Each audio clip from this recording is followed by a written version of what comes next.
Gordon,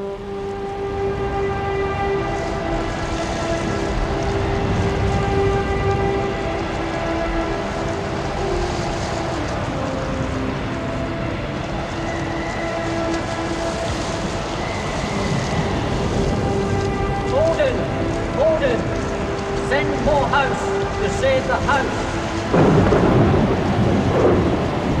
Come on, the house! That's really interesting, Motty. I think when I've obviously you'll be able to remember Renners, and I might be jumping ahead, but in the season before, and I think the majority of people would agree with me here, that the club was broken. The Pro had kind of dismantled everything, and it wasn't a great place. But David always said you had a massive impact on the club and you were the perfect Pro at the right time. So I think your kind of contribution to the club to get it where it is today is immeasurable, actually, I think, too. Oh, that's sure. Yeah, thank you. It's all right. I mean, I always just think that I think that back in the day, most Australians that went over there, there's a kinship with English. Most of us come from English stock or Irish stock, whatever it is. But there's a gravitation back to the UK, and for us, it's something we don't take for granted. Like even walking around here in Cardiff now, it's cold weather. We get to put the wellies on and jackets on and stuff like that. Like for us, it's a novelty, and we thrive on the fact that you guys love having us over here, and there's a real brotherhood that comes of that. And league cricket is something that's really dear to my heart and dear to a lot of Australians' hearts back in the day, where we just come over here and you feel like you're hanging out with people that have the same interests. They're working maybe full time, you're not. You might be playing golf during the week or catching up with people traveling, but literally, like, you turn up on a Saturday and 1 o'clock start, whatever it is, 1:15, and you're playing with people that just love playing the game, and you can't put a price on that. It's just an amazing, I suppose, privilege to be in a position where you come from the other side of the world. You're getting your airfare paid for. You're staying in some nice accommodation, and you're playing with people that are out there playing for the love of the game. And it's something we regard as very special. And you did that. Yeah. You did that, Motty, and you could see that. We were all trying our nuts off, and we would do everything we could. And you never, there were never any judgment from you. And I hadn't really considered that, Joe, from the previous year, of how difficult that must have been. We had to take Matt off the Leeds and Liverpool Canal 3 times the previous year and take him off bridges and everything else. And then Motty comes along and brings it all back for us. I think it's worth at this point. Go on, Matt, go on. So just as I completely forgot about that, Joe, that's an absolute fantastic point. And I can never forget the time. Obviously, we knew Motty. I think we've been out. I think we've been to a cricket game with Flags at Old Trafford, and you and Nick Westwell from Church. So we knew this, like, very similar to Frags, like, say, cheeky Australian, good fun, like to be a great lad, play cricket hard. I remember going up to David Wren's house when the opportunity was there that you were available. I don't know how that came about and whatever it was. And David just said, he's just the right character to turn this club around. Because like Joe said, it was broken, and he did everything he could. I don't know how hard it was or whatever, but he was adamant that you would be that person for that year, whatever length of time, to turn that round, and it did, and it made everybody smile again. We didn't have a great season. I think we were fourth to bottom, and I think the year before we came second with Corrie, or third. But it was just the whole turnaround of how the club felt and the atmosphere and the people smiling again was absolutely massive. Thanks, Matt. It was outstanding. Go on, Gav. But it were, though, because I'm not pissing up your back, Motty, but you knew everyone's name. Do you know what I mean? Even like us kids in the second team, you knew his name. Do you know what I mean? Whereas that gullet year before just used to call you and refer to you as you and oi and stuff like that. Whereas we're 17, 18 and 2s getting hammered every week, coming back to a club and you go like, all right, Johnny, all right, Charlie, well, Charlie Renate at 15, but all right, Dooch, all right, Gav, little things like that when you're younger, it's great, and like now we'd probably take it for granted, but we'd had like we're all saying there, we'd had year before it, we're in nightmare, Horrible, so it made the world. It's a great point, Joe. Well done. Well done, Joe Martin. 100 episodes, you've come up with a good question or a good point. Finally. If we just go through very quickly, the Lancashire League career, Motty, because I'm really desperate to get on to your coaching, how that developed as you played and going towards Glamorgan, and then the steps you've had, because I'm quite sure that a few of us have got a few questions of how you've got to where you've got so quickly and done so fantastically well. But it's worth mentioning, your facts and figures at church, 1,097 runs at 57.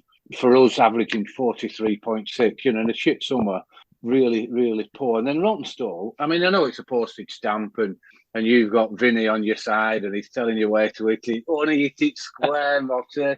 1,317 at 59.9 and 1,391 at 81.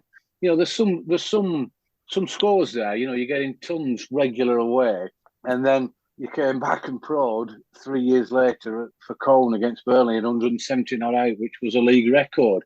First of all, I'm sure other people have got the odd question. They're phenomenal figures. And you're bowling, you didn't get the wickets that you probably, that I think your figures deserve. You were very good at coming on. You had that daft cheeky bouncer that you'd try and bowl when Chippy weren't ready. And I think you were trying to hit Chippy on the chin more than hit the batter. But those figures, how did you find it playing in the league around that time? Did you find it really easy?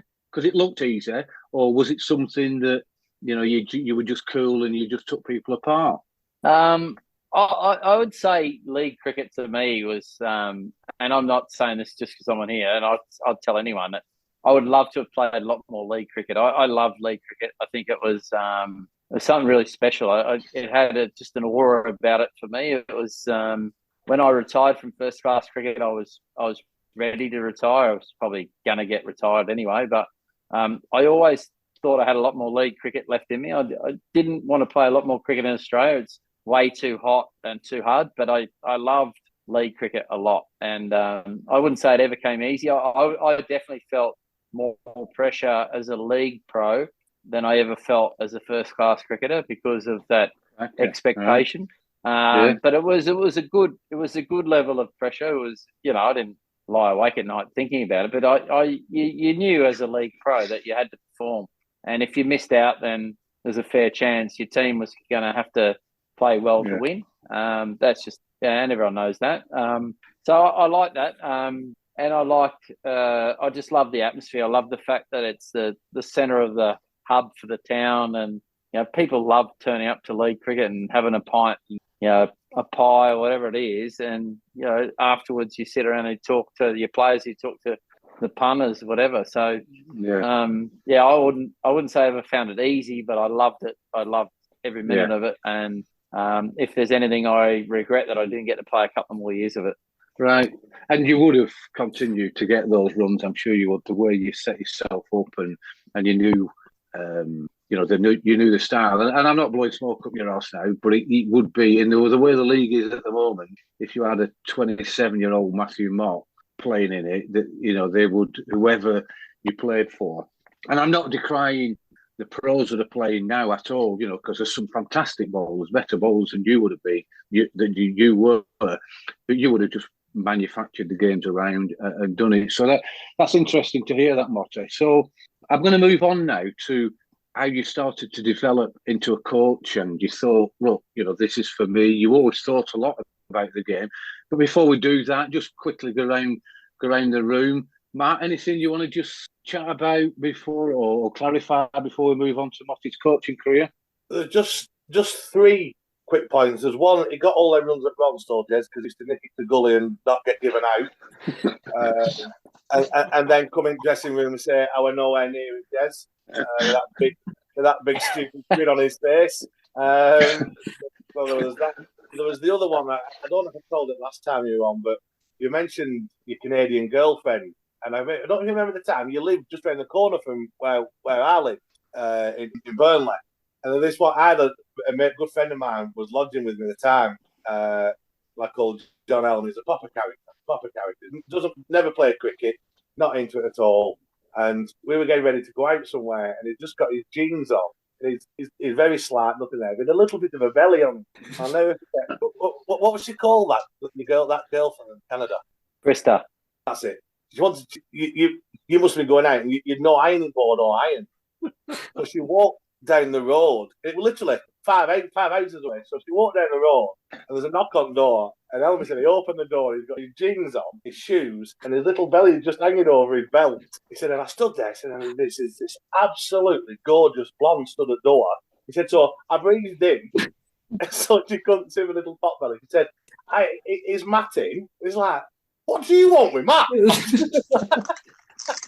his Canadian accent, you know, Matthew just wants to buy the iron or the ironing board. So that tale, and he said he was speaking with a really high voice because he was breathing in to pull his little pot belly. So that was another classic tale. And the other one, I just want to ask you whatever happened. Do you remember in that year, a guy at Aslington called Hamish Anthony, West Indian pro? Can you remember him, Motty, or not? Yeah. Because I'm right. I think he got done for selling the club card, didn't he? Did you not buy it off him? No, I did not. No. I didn't know that story. Yeah, allegedly he got done because he sold the club's pro car. Didn't he get pulled in Tesco's as well for switching like a price tag for a can of spam and putting it on a big beef joint for something stupid like that? 49 big joint, yeah. Oh dear. No. What happened there, Motty? When we were going through the scorecards, me and Matt were barely laughing in this hotel room because we've seen these different names. You know, there was McGarrell, weren't there, at church? There's a great story about him that's been relayed on this podcast. And then we started laughing about that car. I mean, the lad didn't understand clearly that he thought the car was his and he sold it midway through the season. So we hatched this plan. Why don't we suggest that Motty bought it?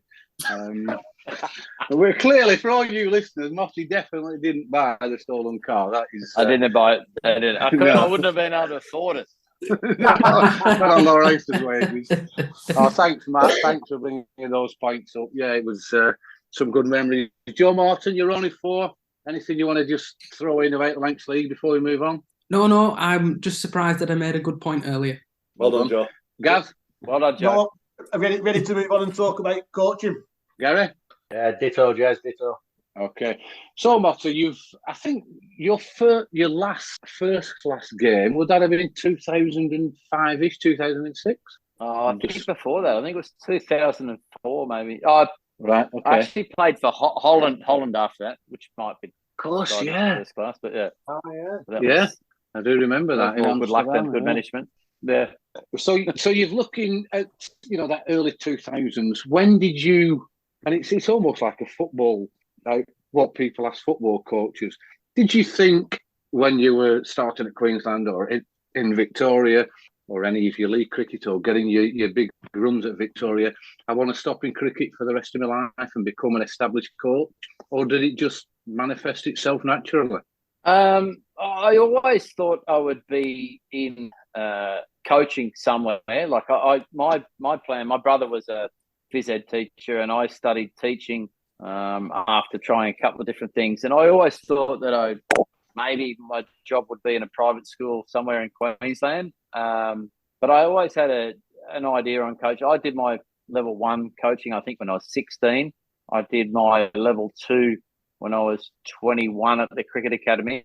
And then, so I always had an idea that would definitely be a possibility down the track. I didn't ever think that I'd be a full-time coach like I am now, but I was winding up my cricket for Victoria. I was definitely probably at the back end of my career and thinking about what was next. And I was probably thinking I'd return back to Queensland and maybe look for a development officer's type role. When a guy that coached me when I was 19, Dave Gilbert, who coached over here at Surrey and was the CEO of Cricket New South Wales, rang me out of the blue. It was literally on the end of season drink. I was about 7 deep, enjoying the end of season sort of frivolity. And he asked me if I'd be interested in a role as the second 11 coach for New South Wales, and playing role. And for me, that was just like, I couldn't believe my luck. Like, seriously, you want me to sign on as a player and then I get a step into coaching? So I literally said to him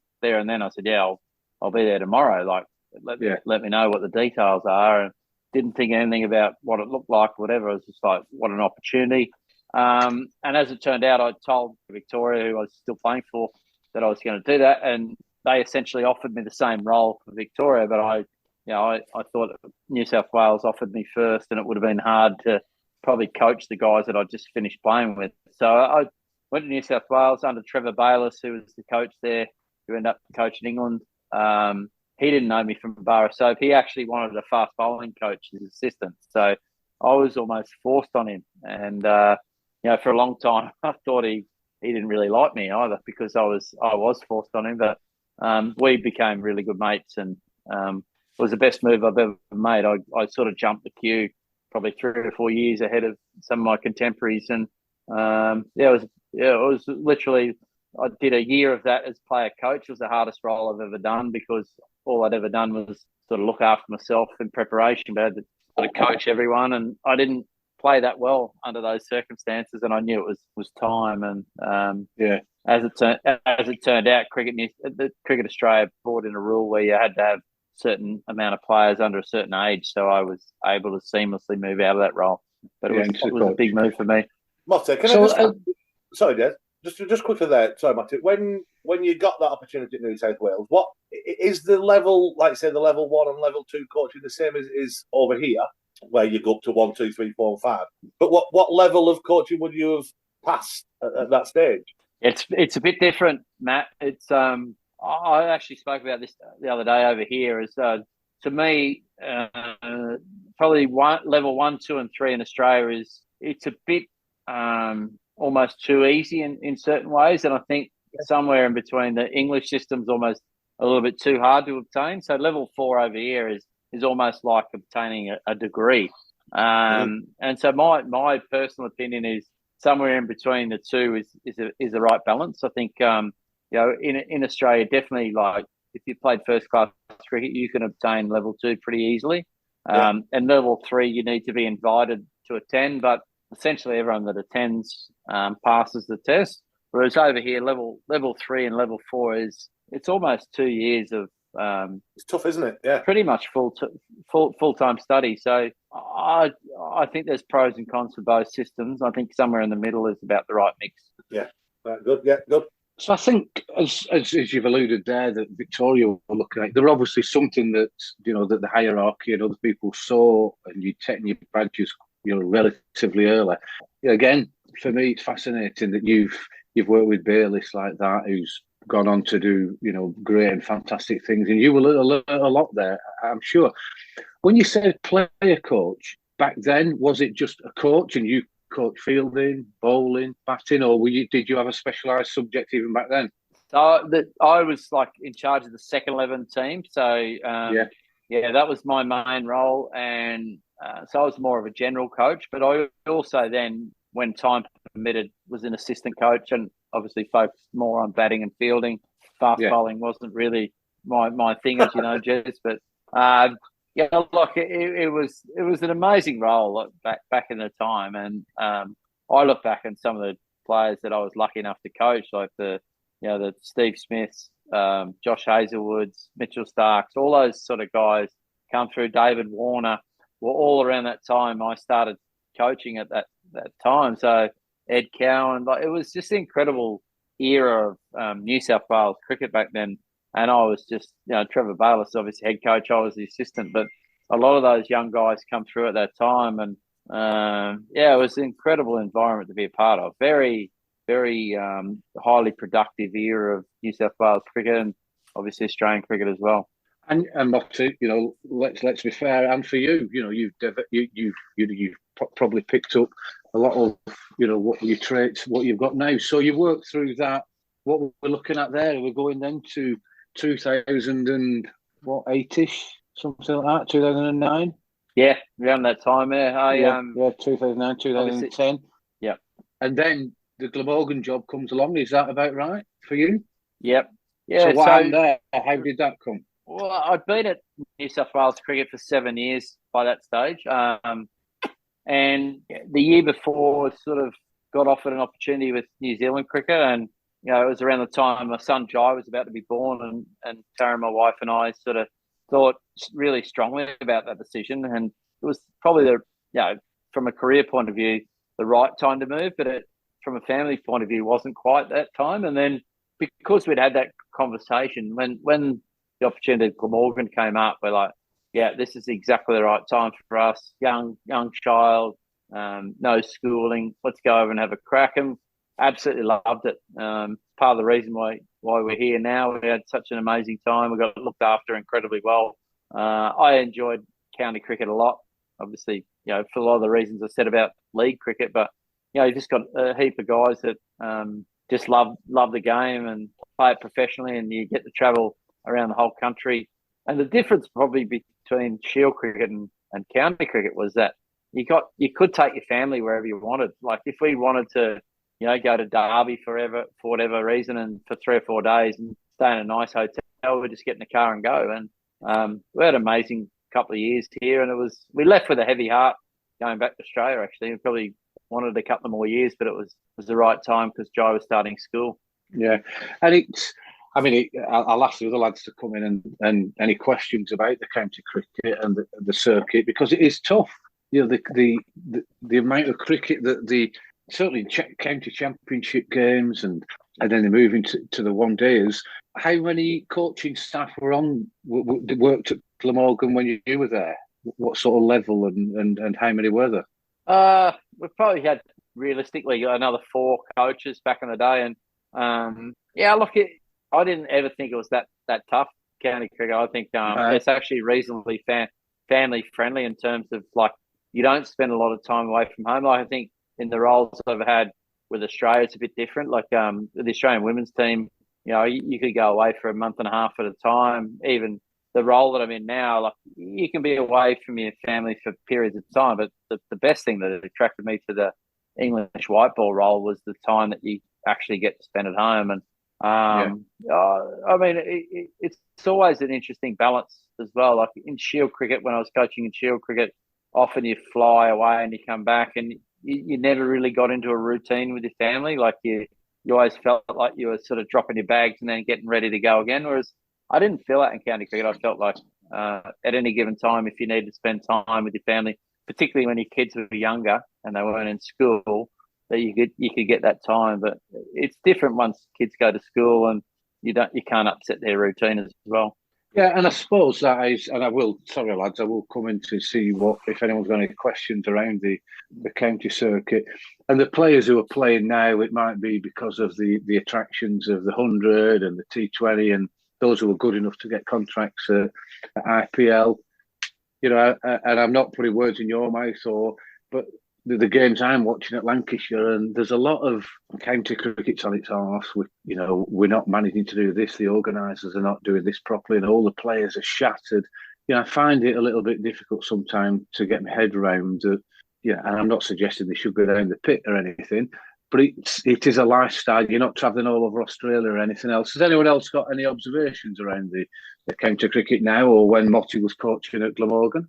Yeah, I've just got a question about coaching, really. So, Motty, when you were sort of like in your playing days and what have you, whether it be sort of in Australia or wherever, which coaches would you say you took the most from and you learned the most from? Yeah, I think they're all just so different. I don't think I ever had any 2 coaches that were the same. Rod Marsh, an amazing influence on me when I was at the Cricket Academy, and I think he had a huge influence on a generation of cricket. I think his impact on Australian cricket is undersold enormously. I think anyone that went through the Cricket Academy under his his reign would look back and go, what an amazing opportunity it was. He looked at the game very differently. Obviously, it wasn't a results-driven game, the academy, because it was about development. But I remember him when Test cricketers were scoring 220 in a day, and he was like, "No, we're trying to score 400, and if we get out doing it, I don't care." That was a revolution back then. And when you think about the Australian team after that, he had a huge impact on that. So he was massive. Dave Gilbert, I've already mentioned, was a big influence on me in particular in terms of just giving me great belief, probably as a player, but even as a coach. John Buchanan, who was an early coach at Queensland, just a lot of the man management stuff that he did. Like he wasn't your pure cricket coach. He wouldn't be someone that would talk about technique, but the way he subtly managed people and you didn't realise you were being managed was a real skill of his. So those guys were hugely impactful on me. And I've already mentioned Trevor Bayliss. I went from an environment in Victoria where I think we probably overanalyzed the game to someone like him who just kept the game so simple, and he spoke when he needed to speak, and his words are a premium. But every time he spoke, people took notice. So I think I was influenced by a number of people, but those ones probably stand out. Brilliant. Thanks, Motty. Gary, Joe, Matt, anything before we move on to Motty's career after Glamorgan? You all right, Joe? Nothing from me. So the Australian lady cricket that came along, I think, as the women's cricket has got stronger and stronger, the Australians have always dominated. Probably, I don't know, you probably have your own view, but the environment, the weather, how things develop in an outside world in Australia more than they do in probably most other countries. How did that opportunity come along for you, Motty? And you took it with both hands, and you were so successful in it. How did that happen? Yeah, so literally made a decision to come back from Glamorgan without a job, really. And I'd spoken to Pat Howard, who was the general manager of cricket in Australia at the time, and I'd spoken to him about opportunities. He said there wasn't any at the time, but he could see some coming up. So we moved back to Queensland basically because it would have a dip in the toe with Queensland cricket and Cricket Australia. And I picked up bits of work basically in the male and female pathway along the line. So I was doing literally anything from under 13s boys and girls up to 17s school sports Australia stuff. Loved it. And as it kept happening, the contracts kept getting like 30 days, then it got 60 days, 90 days. And then the Australian women's role came up at the same time as the Victorian men's role. So I was sort of like, which way do I go? And I'd spoken to a few people and they said that women's cricket was definitely on the rise. There was going to be a real injection of funding, and it was an opportunity for, to make a real impact. And best decision I ever made, I ended up choosing that. As you know, Fleggs was one of the people involved at the time. He spoke highly of women's cricket, and Belinda Clark and Pat Howard back then convinced me there was a good opportunity. And to be honest, the first couple of years was hard work. We were expected to win a lot because the team had been used to winning, and we missed out on two World Cups, and particularly the 2017 World Cup, we missed out in the semi-finals to India, and we lost a few staff over that. Like it was tough times, and I was probably lucky to hold on to my job at that stage. So to see what happened in the next 4 or 5 years after that was pretty incredible. But a lot of people think that it was all plain sailing, but we definitely had our tough times, and had to develop a lot of relationships within the team. And when I left, it felt like we'd achieved a lot. So was that? Sorry, Gav. Was that true? Were you close to losing your job in that period? Yeah, definitely, mate. Yeah, I think we lost that World Cup. People say you missed out in the semis, but we were expected to at least make the final. It was a big shock to lose to India, albeit on the back of an amazing innings by one girl, Harmanpreet Kaur, who made 170 off just over 100 balls. I think it was an incredible innings, but there was definitely some soul searching after that. A lot of as what happens with things like that, there was a lot of questions about how we're doing things, and it was probably the best thing that happened. We had an opportunity to sort of start from ground zero and work out what we were actually going to stand for. And had we not had those times, I don't think we would have reached the peaks that we did over the last couple of years. Yeah, good, yeah. So I suppose those bad times, and again, the powers that be have seen something that you've got, and that you can keep continuing to do that. So you get I think 2021, 22, you were still in that job, were you, when the England job came up? Yep. So yeah, so I mean, you know, we're on a local cricket club podcast. You know, I've got a few questions I could ask that might be a bit awkward, and I'm sure other people on this call have. You tell us your version of events as to how that came about. You know, was it a shock? Did you expect it? Were people giving you the nod? How did it come about that you get approached by, you know, the premier international cricket side in the world? So I applied for the Australian men's role whilst we're actually at the World Cup for the women's team, and it was always, for me, it was an opportunity to just go through a process. I never actually thought I would get the role. I always thought that Andrew McDonald would get the role, but I thought it was a good opportunity for me to just show that I was open to opportunities. And then once I got in that process, I actually started to think, you know, I can do this, and I was really hungry for that next opportunity. And when the role came up, I'd heard that Rob Key was going to be involved, who I'd worked with at Kent about 15 years ago, prior, and had a reasonable rapport with, and I shared a pretty similar view on the game. So when that came up, I obviously sent him a text and said, look, if you happen to get this role, I'd definitely be interested in having a look at it. Not thinking too much about it. And then, as it turned out, he got the role, and he advised me that there was a process that had to take place. And as it turned out, the people that run the process for the Australian job, their sort of brother or sister company was an English company. They had all my details, and they said that they'd put me on a shortlist for the role. So as it transpired, it was quite apparent that Brendan McCullum was going to get the red ball role. So I geared myself towards the white ball role. Went through 4 rounds of interviews, and ended up getting the role. And it's actually a really good process. I got to put myself across, and it was pretty stringent and enjoyed it. So they're external companies then that would interview, you know, for the Australian role and the English role. Is it you know, you haven't got some suits from the MCC with the ties and the sitting with the other external companies, are there? Yeah, I think a lot of those roles are done like that for that reason, you know, right, to keep any perceived bias out of it. And I just thought it was an amazing process. I had to work hard to get my way through. It was never at any stage did I feel I was going to get the role until I was actually told I was going to get it. So it was a good process.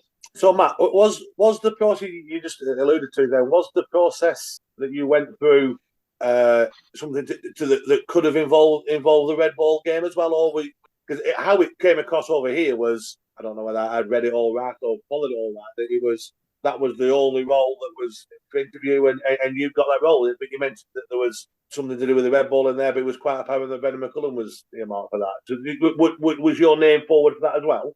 No, well, when I first applied, I didn't know exactly it was going to be split up, but it became apparent that it was the roles were going to be split, which I was excited about. Throughout the Australian process, I pushed quite hard to see if the roles were going to be split. I personally wouldn't have taken the role if it was all-encompassing. I don't think that's something that would interest me in terms of family and balance and stuff like that, because being away from home 11 months of the year doesn't interest me. But once I knew that the role was split, I was definitely a lot more excited about it. Right. Yeah. Good. And it's interesting that that's how it seems. You know, a lot of the international cricket teams are going now. They don't want that 11 months of the year.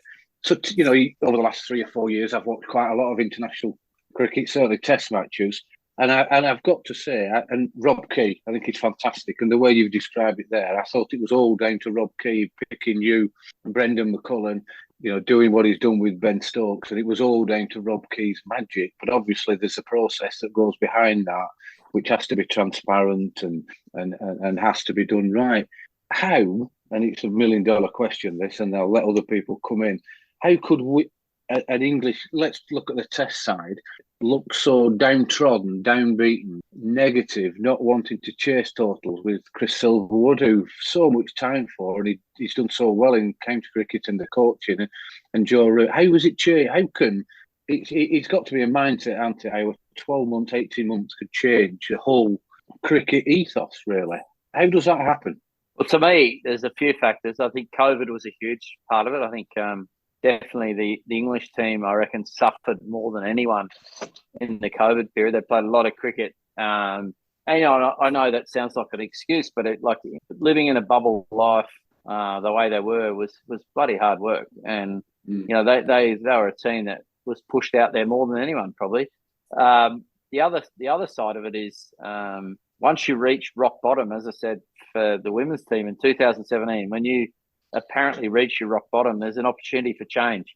And I don't think there's ever been a greater platform for Ben Stokes and Brenda McCullum to build off. They had literally, and they'll admit it themselves, they had nothing to lose. Like, they could try whatever they wanted, and it would always be better than where the team was at, because the team was at such a low ebb for a number of reasons. And they're mindful of that.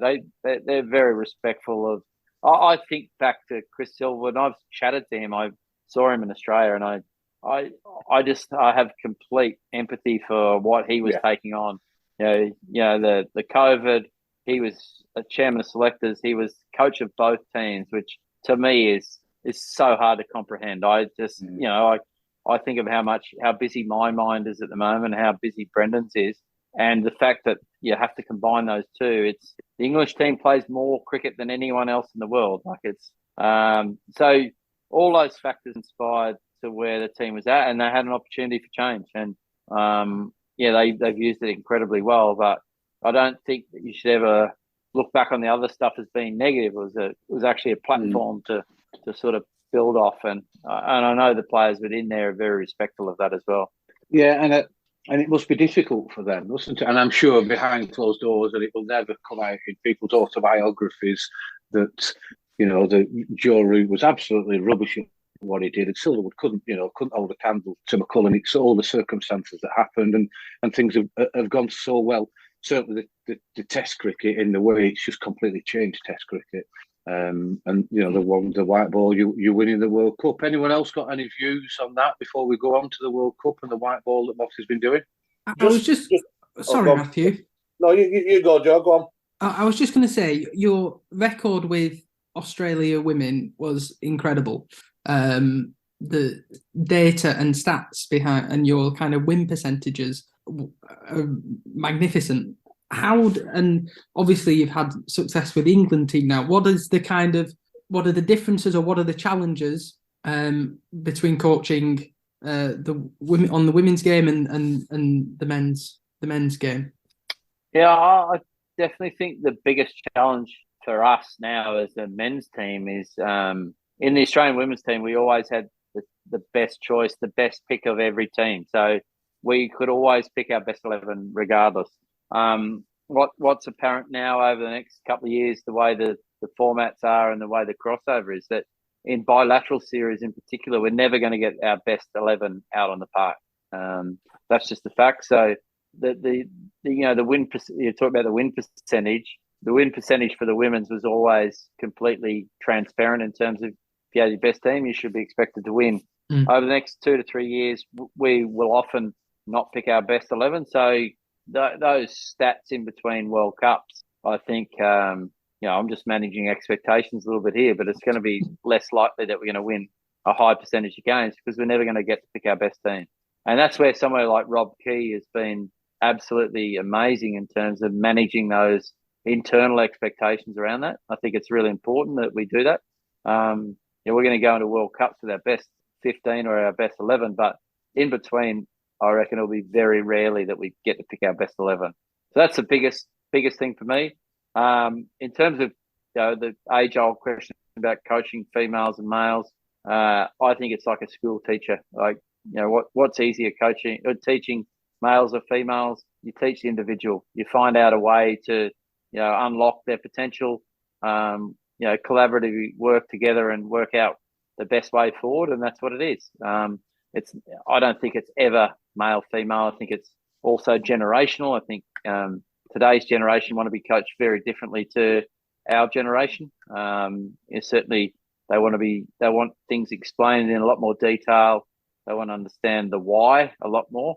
and so you need to take time to speak to them on an individual level and work out what the best plan is for them and for you as a coach. Excellent. Matt, just my question was when you're going back to how it has changed and maybe on where the test side have come from. Was that something you said that they almost admitted that they couldn't lose, whatever they were trying to do will be better than what's just gone forward? Would that have been something that McCullum would have gone into his interview process to talk about, and said, this is how I will approach it, this is what I want to do, and I don't know if you call it the baseball or whatever. What he's done, and I know people might say some of it might be good timing, a little bit fortunate, it's come off when it's come off, but he's had a proper strategy of that we're not playing test cricket like we used to. Would he have sold himself to that interview process with that in mind, do you think? Absolutely, mate. I reckon the genius in the decision there, I think a lot of people would have thought he would have gravitated more towards the white ball role. But I think people underestimate his passion for red ball cricket. You know, like he's got a triple century in Test cricket. He's a cricket fanatic, and right. what he did for New Zealand cricket was he took a team that was basically a pretty mediocre team and took them to one of the best teams in the world, and he did that through basically a cultural recharge. And I think having spoken to Rob Key, and he keeps his cards pretty close to his chest, but what he wanted was someone who would just completely come in and change things up, for good, for bad, whatever, but do something very differently and try and make a statement in terms of Test cricket. And I think that's when you look at it, rewind all things back. It was incredibly brave decision to get him in that role. Like he probably didn't have the culture, like the sort of coaching pedigree in terms of international, but his captaincy and the way he affected cultural change in New Zealand was something that they certainly looked for, and it's what it's turned out to be. He's come in, he's empowered his captain to be really bold, make big decisions. He's backed players like someone like Zach Crawley is a great example of a guy who clearly has got amazing talent. It didn't have the initial results, but I think in the past, England cricket may have dealt him a harsher card and maybe taken him out beforehand. But you're just starting to see, backing those players, to come good, that you think are good enough, and that mindset of, you can make mistakes, but if you're trying to be better every day, then you're going to keep packing you. And I think that's what Brendan does really well. Brilliant. Yeah. You can't ask for any more, can you, than just to try and make yourself better and express yourself there. That was interesting what you said, Motty. And he's, I listened to the Test match special and I watch it on TV, etc. When you mentioned about, you're not going to always have your best 11 available, and the Test side are going to have players that are coming in and going out, and they might, the big, after they've done so well in Pakistan, broke all records going. Most of the traditional English commentators were more interested in talking about how you're going to squeeze Johnny Bairstow back in. And you will have seen the interview, and McCullum straight afterwards said, why are we talking about this now? If he'll get back in and someone else, might get rested. And that is a culture that I don't think just English cricket fans, but all cricket fans will struggle to get their head round. But that's what McCullum's been brought in for, I think, to do that. Do you get the same grief of players are saying, well, I did so well previously for this, and it's like in football, we're arresting you because there's such a busy format. Does that happen at the international circuit? Yeah, it does. Definitely. Like, there's competition for spots all the time. And, I just spoke at a sort of coaches seminar at Loughborough the other day. And, part of the beauty of, what I just said about, not always get our best 11 is that we also then get to look at the next rung of talent. Yes. And it's really important that we get to do that. I think there's so many teams that stagnate because the teams don't change. And, that's something that's really positive about the environment that we've got now, is that, our 23rd best player is still a bloody good player. And we need to look at them. So, by missing them for, a series here and a series there, I just look at positives the whole way through. As we get a really good look at the next rung of talent leading into World Cups. There's a World Cup event every year for the next decade, whether it be World Cup, ODI, T20, or Champions Trophy. So the more that we can look at, those players, I just see it's a huge benefit. Yeah, without a doubt. And I suppose it's for us as spectators, and certainly the older spectators, and maybe the people who commentate on it, to understand that. And it's not just a case of why are they bringing this individual in. And, and it is, you can go back to Jimmy Anderson and Stuart Broad. They want to play every game. But, they're walking wounded. They're aching, and it needs that. Like I said in football, people do need to rest. That's so interesting for me, lads. Is there anyone else got anything? Yeah. Just to mention to Motty. Go on, Gav. Yeah, I'm just thinking, just what you were saying there about Motty, about the Test side, and they hit rock bottom, and the only way to go up, and that's all well and good. But for yourself, though, Motty, you were joining the white ball side, where England had some recent success in recent years. So you were joining, you were, going to lead successful sides. So that's quite a different remit to what, McCullum had and what have you. So, how did you feel about that? Were you thinking, crash, I'm under a different type of pressure here in order to keep it going, or how did you approach that? Yeah, I think I think my experience with the Australian women's team set me up pretty well for this, because I inherited a strong team back then, and the expectation was to win straight away as well. But I've coached different teams. That I've coached, Glamorgan were probably at the bottom of the rung at that time, and I coached New South Wales, but they were very similar sort of thing. Expectation was high, and I would guarantee 100% of the time, if you've got talented players as a coach, that's where you want to coach. So regardless of what's gone before you, or whatever, you look at the playing list, and you've got a chance if you've got talented players. And I did my research on on the English team as well, and I just knew there was a lot of talent there. Like everyone in Australia that I'd spoken to is like, there's some serious cricketers in England not playing, and that's always a good thing. So for me, look, we went through that journey with the first couple of months was in the role, and we had mixed results, whatever. I still knew deep down that if we got our stuff together, we're going to be a force in the World Cup. So that's a lot easier brief than having a team that's not got no talent, and you got to try and drag them up to something that they're not. And there's equal pleasure in that. Don't get me wrong. If you've got a team that the bar is quite low and you drag them up a bit, you get equal pleasure out of that. But in terms of perception from outside, if you're going to be judged on your results, talent is a big thing to have. If you've got a talented group of players, they're going to make every coach look a lot better. Without a doubt. And I also then think you go on to your egos as well. And if you've got that mindset that you've got, and McCullum's got, the egos tend to spread themselves out a little bit, and it's crikey, we're becoming a team again as opposed to individuals. We've been going for 2 hours here, Motty. I could carry on forever. But Gary, is there anything that you want to just bring up with Motty before we start winding it up in the next 10, 15? Yeah, similar thread in some respects. But what's your view of making it sustainable? I mean, we've enjoyed the last 2 or 3 years of white ball cricket, and obviously recent 12 months of red ball again. And sort of, the lads have all touched on the different outlook and the approach to it. It's fantastic. How do you make it sustainable in a white ball level? The figureheads of coach and captain have got some input, and particularly in test match side, obviously the pathways are quite established through county cricket and under 19s or A sides, and having tours and things like that, where you're really lining people up for a test career.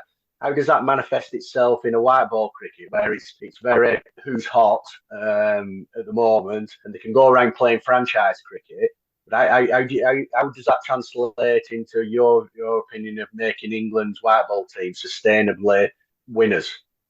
Yeah, Gaz was actually part of my pitch when I went for the job. Is that I think the perception is a very good cricket team, the white ball cricket team, but and it sounds a bit like a cliche, but that journey from being very good to being great, and to me that's about a single-minded attitude to getting better every day. Like regardless of what you've already achieved, is what are you going to do tomorrow to actually be better at what you've done, and what have you learnt from yesterday, even though you've won. And I think my time with the Australian women's team was part of that. I think, as I said, the team was always successful, but when we went on that run of winning, I think it was 28 or 29 games in a row, it wasn't about attaining that as such, but it was about, okay, what are we going to do tomorrow that we didn't do today, and how are we going to get better?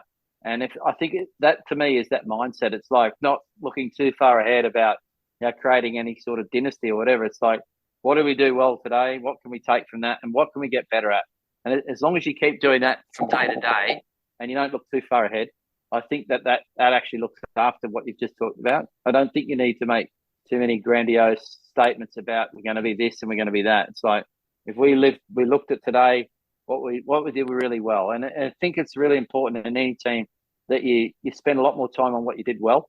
I think a lot of teams always nitpick on what they didn't do well, but spend a lot of time on what you did well, and then spend a bit of time on what you could do a little bit better. And let's take that into tomorrow. And then let's do that again, and let's keep doing that. I hate that statement, but it's part of what you need to think about. It's never being truly satisfied with what you've achieved. You're always aspiring for something a little bit more as well, but also celebrating when you have done well. Sure. I suppose the point might have been more about looking through who's coming through, not who's in the group of 23 at the moment and who's established, sort of semi-established on the edge of it. It's really, how do you, is it possible to take somebody at 10, 11, 12 and think they're going to be a fantastic white ball cricketer, whereas at the moment those age groups pathways are really focused, I would imagine, more on 4-day, 5-day cricket as an end goal. Yeah, once again, really good point. I do think that I've coached my own son a little bit. I hate the word coaching because I just want to throw balls to him and let his coaches coach him. But I think there's a really important thing about pathways that we really need to make sure that basics are there. And for me, the basics are, as we mentioned earlier, about preserving your wicket as well. I think because once you can preserve your wicket, you can develop everything else around that. I think it's, I think we need to teach batters in particular a good bat flow and hit the ball and be prepared to take risks. But essentially, they need to be able to protect their wicket as well. And I think that stands you in good stead for any format that you play in.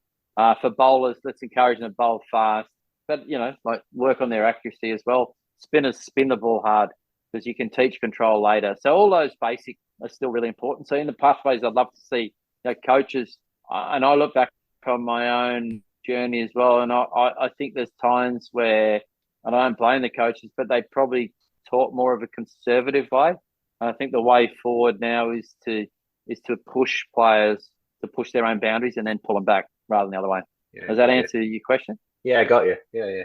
It doesn't that's such a different concept from what's gone on for so many years before, and you can see it in the cricket, and it's so entertaining. It's so watchable. Go on, Matt.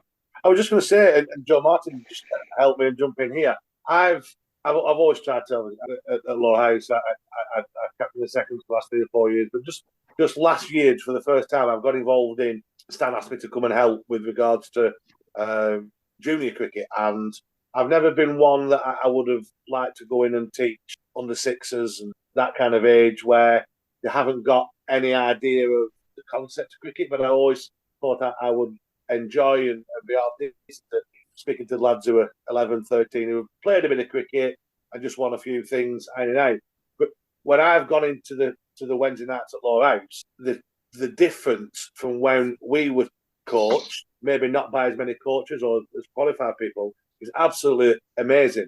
You've even got Stan, who, all joking apart, when we played cricket with him, was quite negative, defensive almost. The way he coaches people and the way he gets people across now is so different, so refreshing to how it probably would have been in our time. And I don't know what you think, Joe. What Matt's just said there about letting people express themselves and pull them back, I think we do that really, really well down there on a Wednesday night, don't we? Yeah, I think so. One of the important things that we're trying to do at the club is make sure that the kind of messaging to the young players is consistent across the board. So then they've got the kind of fundamental technique and the fundamental skills to play. But then with those skills, can they then go and express themselves? And when the batting ultimately score runs, and when the bowling, can they use those skills to take wickets? So I think the kind of looking at the real intricacies of specific technique and that kind of thing, there is a place for it. But I think if you can get those skills first and then ingrain them and then, let them explore the game, I think that's the kind of direction that we're trying to go at the minute. Yeah, and I think and obviously we were doing the coaching before the World Cup with Motty, but it was in the middle of some of the fantastic test match cricket we watched, and to see some of the young 11, 12, 13-year-old kids play some of the shots that they were attempting to play, if a 25-year-old Matt Hope had done that in a Stan Eaton side, he'd have gone absolutely ballistic. But that all comes from what they watch on TV, how Stokes hits it, how Root hits it, and all like that. And Stan just seems to just let them do it. Let them do it. Just let them express themselves and let them be like the people that like looking on telly. Whereas before it'd have been pat together, don't get out. And it's just great to see how at our level, junior, like local cricket club junior level, how they're allowed to do what they see the guys doing on TV. I was that really took me by surprise, that joke, when I went there. Really did take me by surprise how they're just allowed to express themselves. Of course, they get taught the basics. Of course, they get taught if they're constantly doing that and getting out or doing it wrong, whatever. Of course, they get reined in, but just to allow them to go and do it, it's just so refreshing. Yeah, I think for that, Matt, the main point for me though is all that stuff is the icing on the cake, not the base. And I think that the best players use all those shots as a real point of difference, but they still have the base, the fundamentals. And if I look at, if I look back on, if I employed the reverse sweep when I played, I would have been a very different player. Like, back in when we played, it was considered a cheeky shot, an arrogant shot, or whatever. To me, as a left-hander now, it would form the basis of how I played off-spin bowling. I would, you basically, as a left-hander against off-spin bowling, you've changed the whole dynamic of something that was threatening to something that is a strength. All of a sudden, you turn a ball that was turning away from your outside edge into basically a free sweep shot, and they have to employ a different fielder. So it's like it has changed the game, and there's so many players that got nailed for it back in our day because it was you got out to it, you looked arrogant or you looked stupid. Now it's a genuine shot. It's as good as a cover drive against an off-spin bowler because it's very low risk and it's a great reward. The game's changed a lot. Yeah, but no, you're right. You still having the basics and the fundamentals, but not holding them back, like you said, letting them express themselves. And if they get too far, then just rein them a little bit. But you've got to have the base, and that's what I found, and that's why I was involved at that age group, because they have now got the foundations and the basics. I would have not qualified enough for good enough to do it like Joe Martin does with his 6 and 7-year-olds, but the rest of it, I think it's just great to see, and just so refreshing. These lads and lasses all doing things that they've seen on the TV and doing it okay as well, and not being chastised for it. Yeah, I tell you the other thing though, Matt, is it's amazing how often the great players just seem to do the basics better than everyone else. In whatever sport it is, but the greatest players don't seem to need to do all that other stuff as much because their basics are so sound. So, I think for the average player, it probably has a bigger impact. For the great players, they just seem to do those basics so much better than everyone else. Yeah. And I suppose they practice it a lot, Motty. The likes of Josh Butlers and all these are so quick hands. They'll know the percentages of 99.9. I'm just wondering, if someone like Matt Hope trying to reverse sweep Roger Harper up Bakewell, what that would have looked like, really. I can't even to think. Jez, if I knew now what it then, you can imagine I'd have took it to pieces. You'd have rolled down that hill. I would. I'd have ended up with Roy Rosendale outside that bar. That's right. It is fascinating, Motty. We could go on forever, but I appreciate, we're two and a quarter hours into this, and you are in the UK, so it's not in the morning for you now. So if we just all have a little think for the next 5 or 10 minutes, we'll look to wrap it up. quite shortly. If I can just say to you, Motty, I really appreciate all what you did, the club in the late 90s. You know what David Wren did the club for the club. His wife Judy still listens, and Andrew and Laura, and they really appreciate these sort of discussions. They will always be listening to it, and all the fans will really enjoy it. Because I can't say thanks enough for the efforts that you've put in and how easy it has for you to come on. So from me, thanks very much. Joe Martin, is there anything you want to just finish up with whilst we've still got Motty on and it's don't become 4 episodes? Oh, I'm muted, sorry. This has been amazing. Really fantastic, because we've got a kind of perspective from the playing side, but also the coaching side that I think is often can be missed sometimes, certainly at amateur cricket. So to get that perspective has been incredible. So I really appreciate you spending the time. Yeah. So amazing. Cheers. And you just want to your last minute or two on? Yeah, sorry, Gav. Do you want to just do your? No, I just want to echo what's been said, really, Motty. Thanks for making the time and effort to come on. It's been a really, great insight. Obviously, everything that you've got on at the moment. So thanks for making time for us.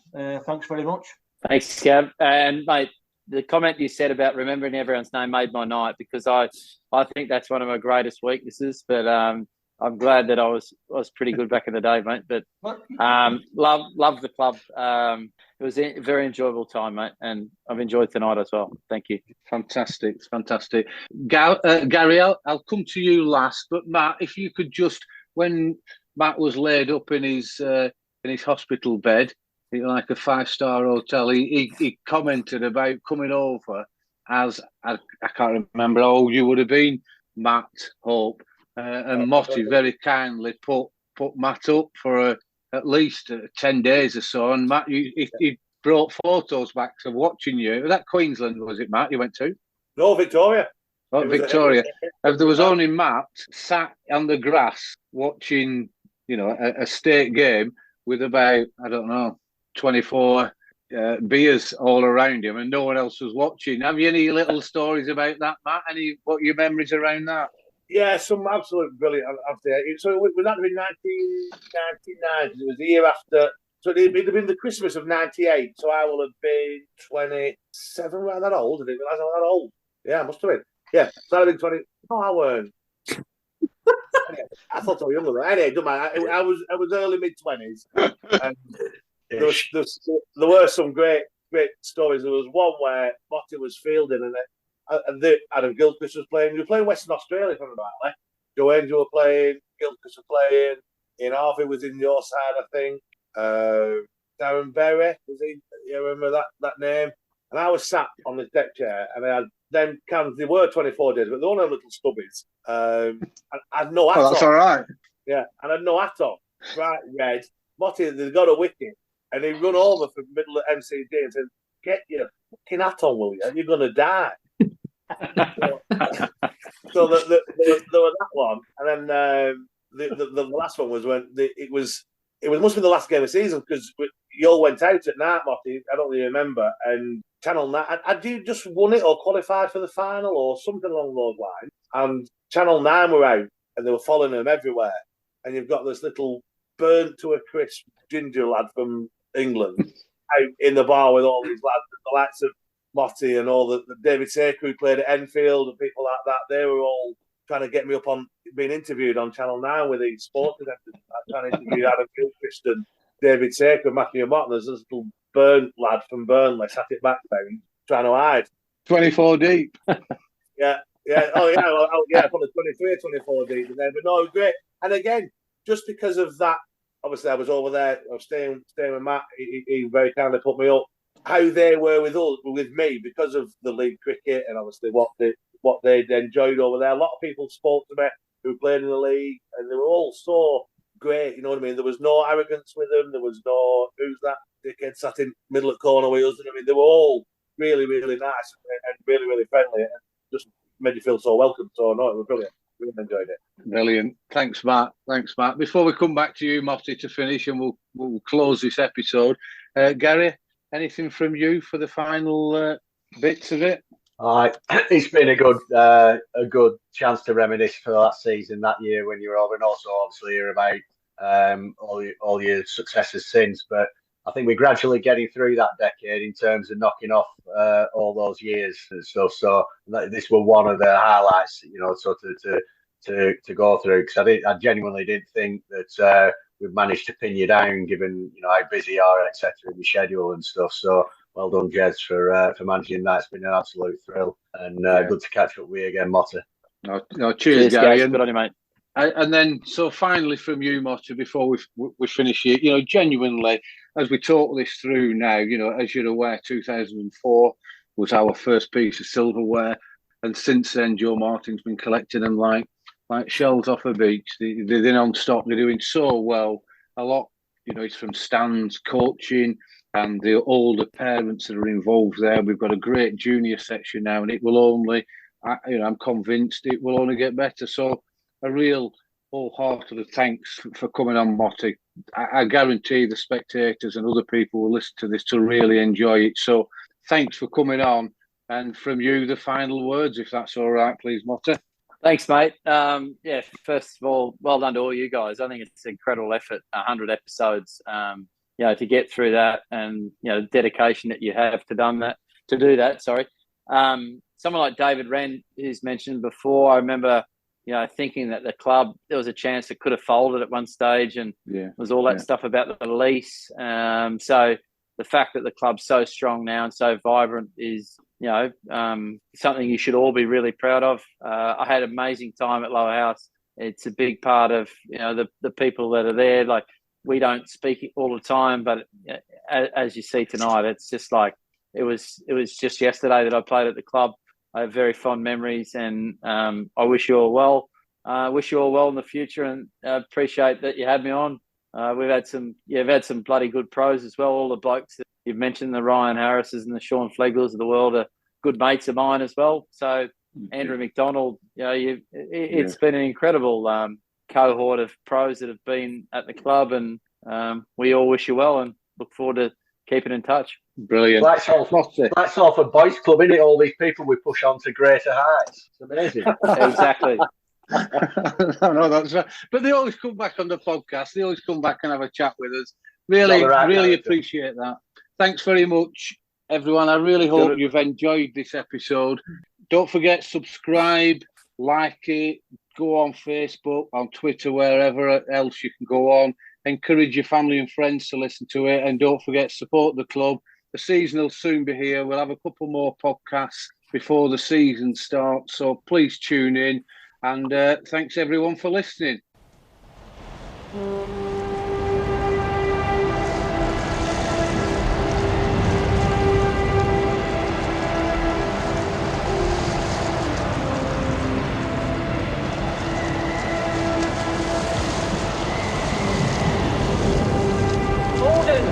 Order! Send Moorhouse to save the house.